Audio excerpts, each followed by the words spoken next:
नमस्कार। आज का दिन बड़ा ही पवित्र दिन है।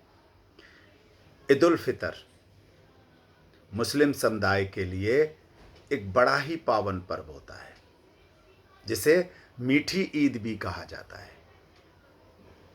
ईद किस दिन मनाई जाएगी, यह तो चांद पर निर्भर करता है, पर इसकी शुरुआत मदीना नगर से हुई थी, जब पैगंबर मोहम्मद साहब मक्का से मदीना आए थे। इस्लामिक मान्यता के अनुसार ईद उल फितर की शुरुआत जंगे बद्र के बाद हुई थी। ईद उल फितर का त्यौहार अमीर से लेकर गरीब हर कोई खुशी से मना सके, इसके लिए इस्लाम में गरीबों को फितरा भी दिया जाता है। होली की ही तरह ईद के दिन भी लोग एक दूसरे से गले मिलकर आपसी प्यार को बढ़ाते हैं। ईद उल फितर के दिन लोग खुदा का शुक्रिया अदा करते हैं। यह दिन पुराने गिले शिकवे भुलाकर नई शुरुआत करने का दिन है। इस दिन लोग अल्लाह से अपने गुनाहों के लिए माफ़ी मांगते हैं, सुबह नमाज अदायगी करते हैं और फिर शुरू होता है ईद का त्यौहार। लोग नए नए कपड़े पहनते हैं, एक दूसरे से गले मिलते हैं, बधाइयों के साथ उपहारों का भी आदान प्रदान होता है। घरों में तरह तरह के पकवान बनाए जाते हैं, खासतौर पर मीठी सेवइयाँ, जो ईद उल फितर की ट्रेडिशनल डिश है। इस दिन एक खास ट्रेडिशन जो लोग फॉलो करते हैं वो है ज़कात यानी दान। इस्लामिक मान्यताओं के अनुसार रमजान के पावन त्योहार में ज़कात देना फर्ज होता है। ईद के दिन नमाज से पहले ज़कात देना जरूरी भी होता है, और जिसमें अपनी कमाई का एक हिस्सा दान किया जाता है। अपनी अपनी क्षमता के हिसाब से लोग दान करते हैं, लेकिन ईद को जानने से पहले हमें रमजान के महीने को भी जानना होगा। तो रमजान का महीना इस्लामिक कैलेंडर का एक मुकद्दस महीना माना जाता है। इस महीने में मुसलमान सुबह सूरज निकलने से लेकर सूरज डूबने तक रोजा अर्थात व्रत रखते हैं। इस्लाम में मान्यता है कि रमजान में रहमत यानी ईश्वर की दया के दरवाजे खोल दिए जाते हैं। रमजान के महीने में की जाने वाली इबादतें यानी प्रार्थनाओं का सवाब यानी पुण्य कई गुना बढ़ जाता है।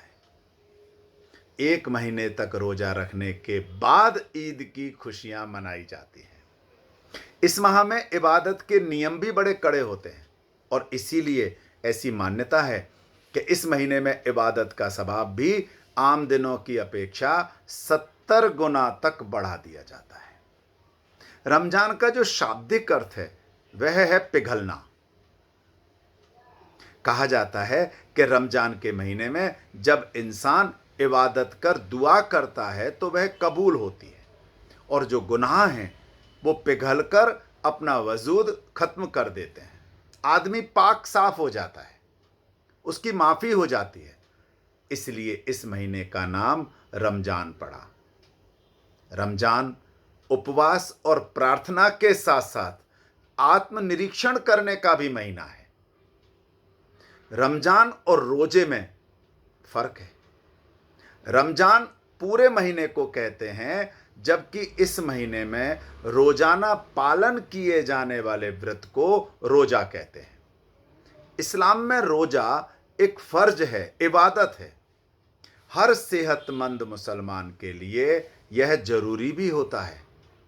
चूंकि इस्लामिक महीने चांद के आधार पर तय होते हैं, इसलिए एक आध रोजा कम ज़्यादा हो सकता है, लेकिन हाँ, कुछ को छूट भी है।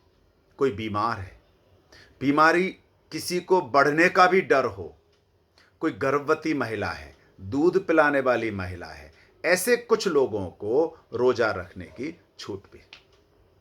रोजा का भी जो शाब्दिक अर्थ है वो है संयम।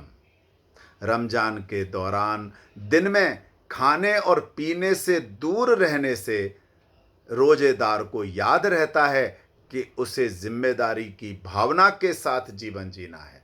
उन्हें खुद को याद दिलाना है कि उन्हें संयम का जीवन अपनाना है। कुछ लेना है तो कुछ छोड़ना है। यही रमजान की असली भावना है।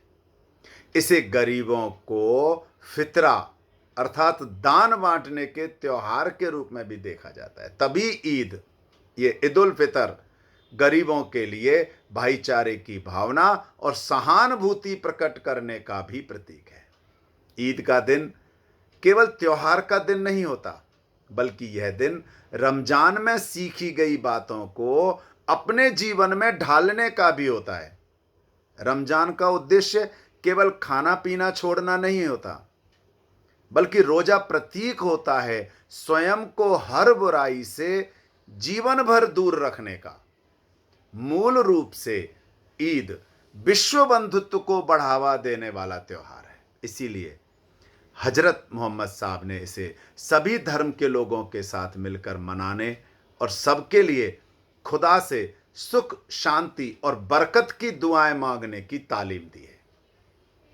हमारी मुश्किल क्या है कि हमारे विद्यार्थी ना तो संस्कृत जानते हैं और ना अरबी भाषा। तो जो धर्म को बताने वाले लोग हैं वो अपने अपने विचारों के आधार पर उसकी व्याख्या करते हैं, और अगर हम ध्यान से सुनेंगे तो सबकी व्याख्याएं भी अलग अलग होती हैं। तुलसीदास जी ने कहा है कि जाकी रही भावना जैसी, प्रभु मूरत देखी तिन तैसी। कौन किस चीज को पकड़ता है, कौन किस चीज को अपने विचारों में जोड़ करके समाज को दे रहा है। और उसके बाद ये सोशल मीडिया जो कि सभी धर्म ग्रंथों को अपने अपने ढंग से इस नई पीढ़ी को परोस रहा है। तो मेरा अपने सभी विद्यार्थियों से विनम्र आग्रह है कि संस्कृत पढ़ें, जिससे वेद, शास्त्र, रामायण, महाभारत के असली तथ्य को जानें, व्हाट्सएप मैसेजों को नहीं। इसी तरह अरबी भाषा जानें, पवित्र कुरान में क्या लिखा है वह आप जान जाओगे तो निश्चित मानना माता, पिता और गुरु को धर्म के आधार पर आपका क्या कर्तव्य है ये जान जाओगे, और आपका जीवन पूरी तरह इस समाजोपयोगी कार्यों में लगेगा। बहुत बहुत धन्यवाद।